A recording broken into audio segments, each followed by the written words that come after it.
कमलापुर नाम के छोटे से गांव में हरिया काका अपनी प्यारी सी बेटी लाडो के साथ रहते थे। हरिया काका की पत्नी का देहांत लाडो के बचपन में ही हो गया था और तब से हरिया काका ही माँ बाप दोनों ही बनकर उसे पाल रहे थे।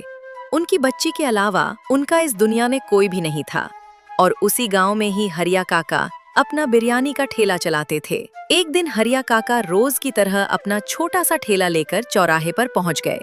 ठंडी हवा बह रही थी और आसमान में हल्की धूप फैली हुई थी और हरिया काका मन ही मन सोच रहे थे, हे भगवान, अगर आज 2-3 प्लेट बिरयानी बिक जाए तो घर का खर्चा चल जाए, लाडो की किताबें भी लेना है। तभी उसी वक्त एक प्यारी छोटी सी बच्ची जो कि हरिया काका के ठेले पर आई। काका, मुझे कुछ खाने को दो ना, मुझे बहुत ज्यादा भूख लगी है, लेकिन मेरे पास पैसे अभी नहीं हैं। हरिया काका ने उसकी हालत देखी, दिल भर आया और उसे अपनी बेटी लाडो की याद आ गई। क्यों नहीं बेटा, खाना भूखों का हक है, ये ले गर्मा गर्म एक प्लेट। इतना बोलकर वो बच्ची को प्लेट दे देता है। धन्यवाद काका, आप बहुत अच्छे हो। कुछ देर बाद दूसरे गांव से एक आदमी आया, श्याम। उसके कपड़े और चाल ढाल से लगता था कि वो थोड़ा संपन्न है। अरे काका, इतनी ठंड में और इस उम्र में आप ठेला लगाए हो? क्या बताऊं बेटा, घर में बैठे बैठे मन नहीं लगता और घर में कमाने वाला भी कोई नहीं है और एक ही बेटी है मेरी लाडो, उसको भी देख रेख करना रहता है। बस 2-3 प्लेट भी बिक जाती है तो गुजारा हो जाता है और मुझे किसी चीज की चाह भी नहीं है। सही है काका, चलिए मेरी भी एक प्लेट लगा दीजिए। इतना कहते ही हरिया काका गर्मा गर्म बिरयानी की प्लेट दे देता है। श्याम ने पहला ही निवाला लिया और उसकी आंखें चमक गई। अरे वाह काका वाह, क्या बिरयानी बनाया है। ऐसा बिरयानी तो मैंने कभी भी नहीं खाया है, ये तो कमाल का स्वाद है। अरे बेटा, ये तो हाथों का कमाल है और कुछ भी नहीं। काका, आप एक काम कीजिए, आप मेरे साथ मेरे गांव चलिए। मेरा खुद का एक ढाबा है, आप मेरे साथ काम कीजिए, मैं आपको आधा हिस्सा दूंगा। जो भी कमाई होगी आधा आपका और आधा मेरा। नहीं बेटा, मेरी जड़ इसी गांव में ही है, मैं इसको छोड़कर कहीं नहीं जाना चाहता। काका, आपकी बात सही है, पर आपकी बेटी भी तो है, उसकी पढ़ाई, उसकी शादी और उसका भविष्य, ये सब क्या ये 2-3 प्लेट बेचकर उसकी जिंदगी बन जाएगी? हरिया काका चुप पड़ गए। श्याम की बात हरिया काका के दिल में उतर गई। बात तो तू ठीक कर रहा है बेटा, ठीक है, मैं कल से तुम्हारे गांव आ जाऊंगा। श्याम वहां से चला गया। फिर शाम को हरिया काका अपना ठेला समेटकर घर चले जाते हैं। घर जाकर वो देखते हैं कि उनकी बेटी लाडो आग जलाए बैठी थी। अच्छा हुआ बेटी जो तूने आग जला दी, वैसे भी बाहर ठंड बढ़ गई है। हाँ पिताजी, मैं आपका कब से इंतजार कर रही थी, आप इतनी देर क्यों लगा दिए? बेटी, हमें कल से दूसरे गांव जाना होगा। पर क्यों पिताजी, हम दूसरे गांव क्यों जाएंगे? हम यही खुश हैं, हमें दूसरे गांव जाने की क्या जरूरत है? आप खामाखा परेशान हो रहे हो। जरूरत है बेटी, तेरे भविष्य का सवाल है। एक लड़का आया था, उसका नाम श्याम था। उसका दूसरे गांव में बड़ा सा ढाबा है। उसने वादा किया और कहा कि वो मुझे काम पर रखेगा और कमाई का आधा हिस्सा मुझे देगा। पिताजी, आपकी खुशी में ही मेरी खुशी है, आप जहाँ रहेंगे वहाँ मैं रहूंगी। हरिया काका और लाडो दोनों ही अपना गांव छोड़कर दूसरे गांव चले आते हैं। हरिया काका, आप आ गए, मुझे पता था कि आप जरूर आएंगे। अच्छा हुआ कि आप सुबह ही पहुंच गए। हाँ बेटा, जैसा तूने कहा था वैसा ही, हम सुबह ही घर से निकल गए। बहुत अच्छी बात है काका, अब आप आ गए हैं। आज बहुत भीड़ भी होने वाली है, तो जल्दी से काम पर लग जाइए, ग्राहक कभी भी आते होंगे। फिर श्याम की नजर काका की बेटी लाडो पर जाती है और कहता है, अरे बेटी, तुम मेरे घर चली जाओ, वहाँ तुम्हारी भाभी होगी और तुम्हारा ख्याल रखेगी। बस सीधे चली जाना और किसी से भी पूछना कि श्याम भैया का घर कौन सा है, वो बता देंगे। पिताजी, मैं किसी और के घर में ऐसे अकेली कैसे जाऊं? डर मत बेटा, श्याम बेटा बुरा नहीं है, उसके घर जा, वो उसकी पत्नी भी होगी, वो तेरा ख्याल रखेगी, बहुत अच्छे लोग हैं। हरिया काका ने जैसे ही बिरयानी बनाना चालू किया, पूरे ढाबे पर खुशबू फैल गई। थोड़ी देर बाद पहला ग्राहक ढाबे पर आता है और कहता है, अरे वो क्या खुशबू आ रही है और ये काका कौन है? इन्हें कहां से उठा लाया? ये काका ने क्या बिरयानी बनाया? इसकी खुशबू ऐसी है तो स्वाद कैसा होगा? लाओ एक प्लेट लगा दो मेरी। इतना बोलते ही हरिया काका उसकी प्लेट लगा देते हैं।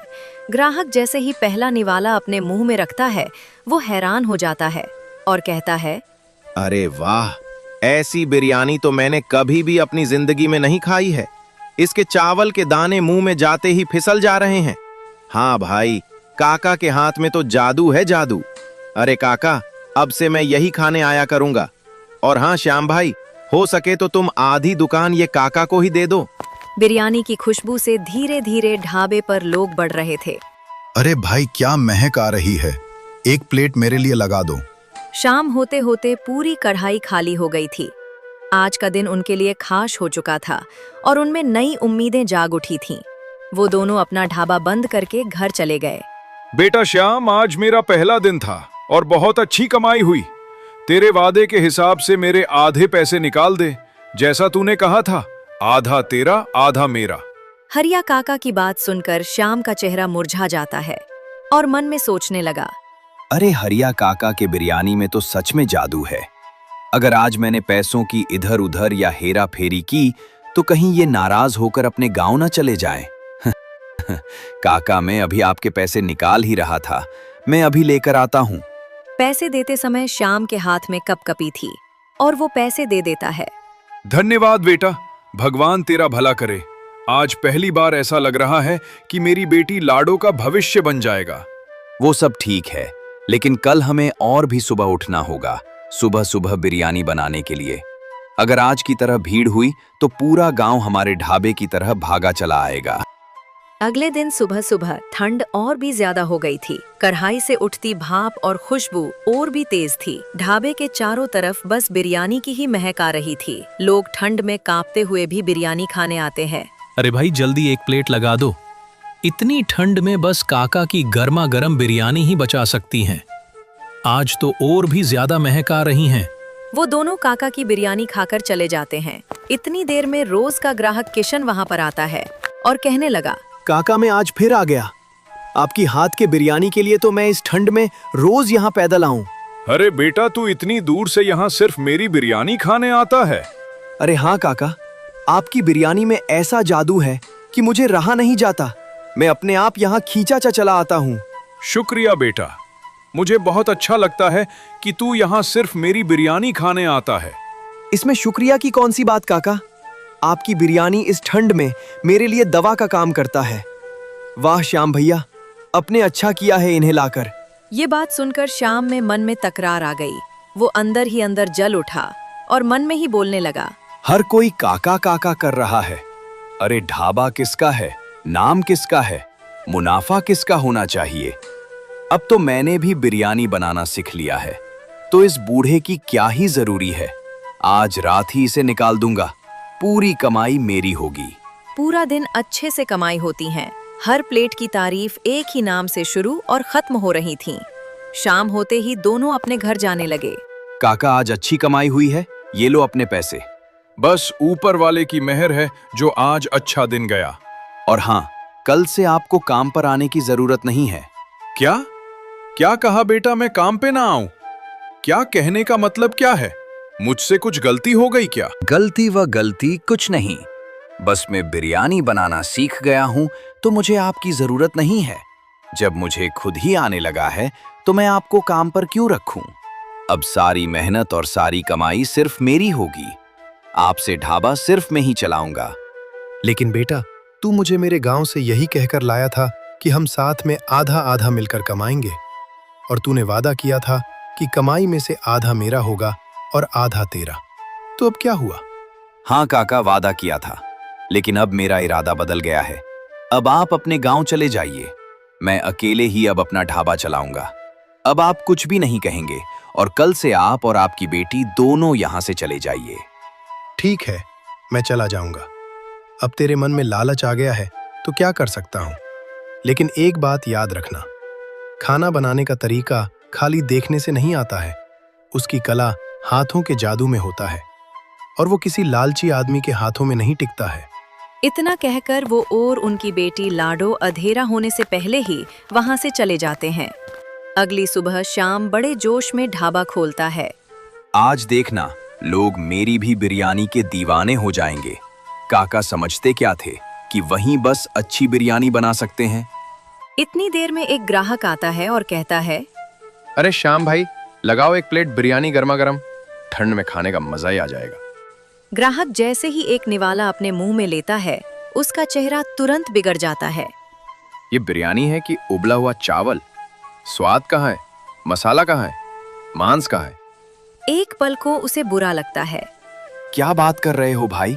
रोज जैसा बनता है वैसे ही तो बनाया है। और कहने लगा, कितना खराब बिरयानी बना है, ये तो मुझसे खत्म ही नहीं हो रहा है। इतनी देर में रोज आने वाला ग्राहक किशन ढाबे पर आए। अरे श्याम भैया, जल्दी से एक प्लेट बिरयानी लगा दो, ठंड में कुछ गरम खा लूं। और काका कहाँ गए? दिख नहीं रहे आज। श्याम बिना कुछ कहे किशन की प्लेट लगा देता है। किशन जैसे ही बिरयानी खाता है, उसका थूकने जैसा मुंह बन जाता है। ये तो बिल्कुल खराब बिरयानी है। कैसे बना? तो काका के हाथों का ही बिरयानी खाया है, उसमें तो जान होती थी, और इस बिरयानी में तो कुछ भी नहीं है। यार ऐसा मत बोलो, मैंने बड़ी मेहनत से बनाया है। रोज जैसा काका बनाते थे वैसा ही बना है। अरे हाँ हाँ बिल्कुल, मसाला जैसे है ही नहीं और मांस जैसे पका ही नहीं। रहने दो श्याम, तुम्हारे बस की नहीं है, काका जैसा स्वाद तुम नहीं ला सकते। सच में लालच के चक्कर में तुमने उन्हें यहाँ से निकाल दिया, तुमने सही नहीं किया। इतना बोलकर किशन वहां से चला जाता है। आज पूरा दिन शाम के ढाबे पर लोग ऐसे ही आते और काका की तारीफ कर कर चले जाते हैं। अगले दिन शाम के ढाबे पर कोई नहीं जाता है। ऐसे ही दिन बीतते गए। एक दिन किशन को काका की याद आने लगी। काका का बोलना, हंसना, बात करना किशन को अच्छा लगता था। लेकिन जब से काका चले गए हैं, तब से वो जैसे मानो अकेला हो गया है। एक दिन वो काका को ढूंढने उनके गांव ठंड में निकल जाता है।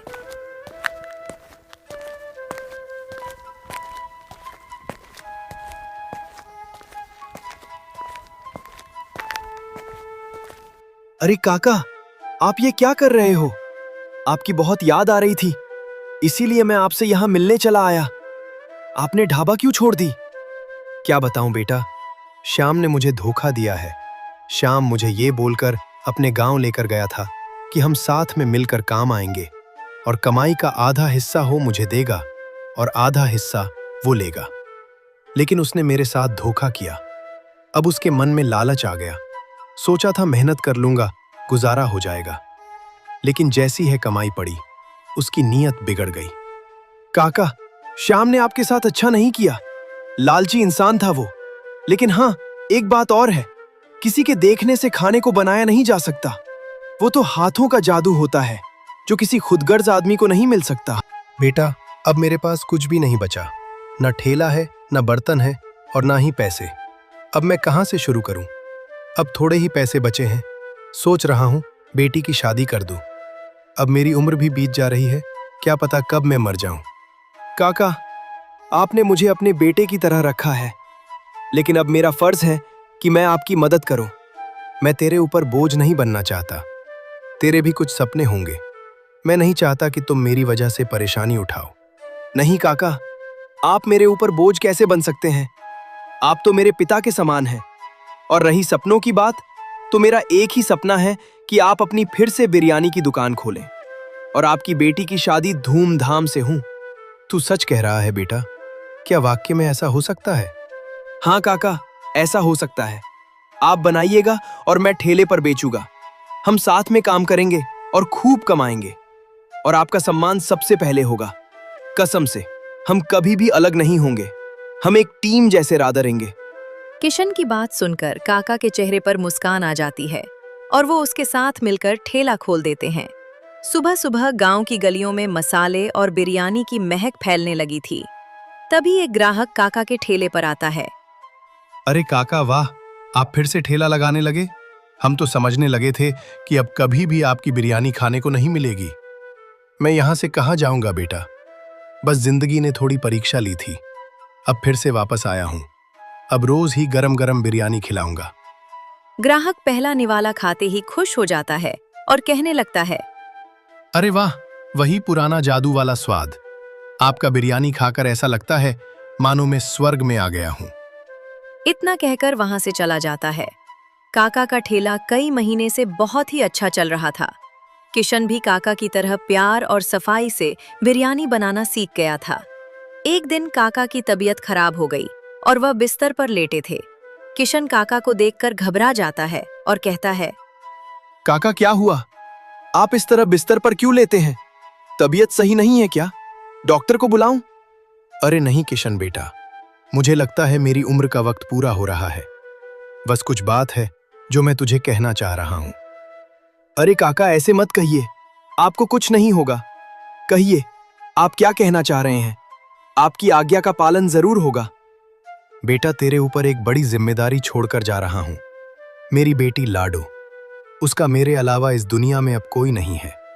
पिताजी, आप ऐसे हमें छोड़कर नहीं जा सकते हैं। आपके बिना मैं कैसे रह पाऊंगी? बेटा हर किसी को एक न एक दिन यहाँ से जाना ही होता है। अब मेरे जाने का वक्त था। मुझे एक ही चिंता थी, बस तेरी।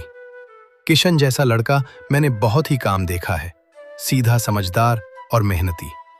किशन बेटा, तुझे मंजूर हो तो मेरी बेटी का साथ निभाना। मुझे सुकून की चैन मिलेगी कि वो अच्छे हाथ में है। काका, ये मेरे लिए सम्मान की बात है। मैं आपकी बेटी लाडो का खूब ख्याल रखूंगा। मैं उसे कभी भी अकेला नहीं छोड़ूंगा और जिंदगी भर इज्जत और सम्मान दूंगा। कुछ देर बाद काका शांत हो जाते हैं और शांत भाव से आंखें बंद कर लेते हैं। बिना किसी दर्द के अपनों के बीच अंतिम सांस लेते हैं। कुछ दिन बाद किशन और लाडो की सादगी भरी शादी होती है। शादी होने के बाद दोनों साथ में अपने पिता का ठेला चलाते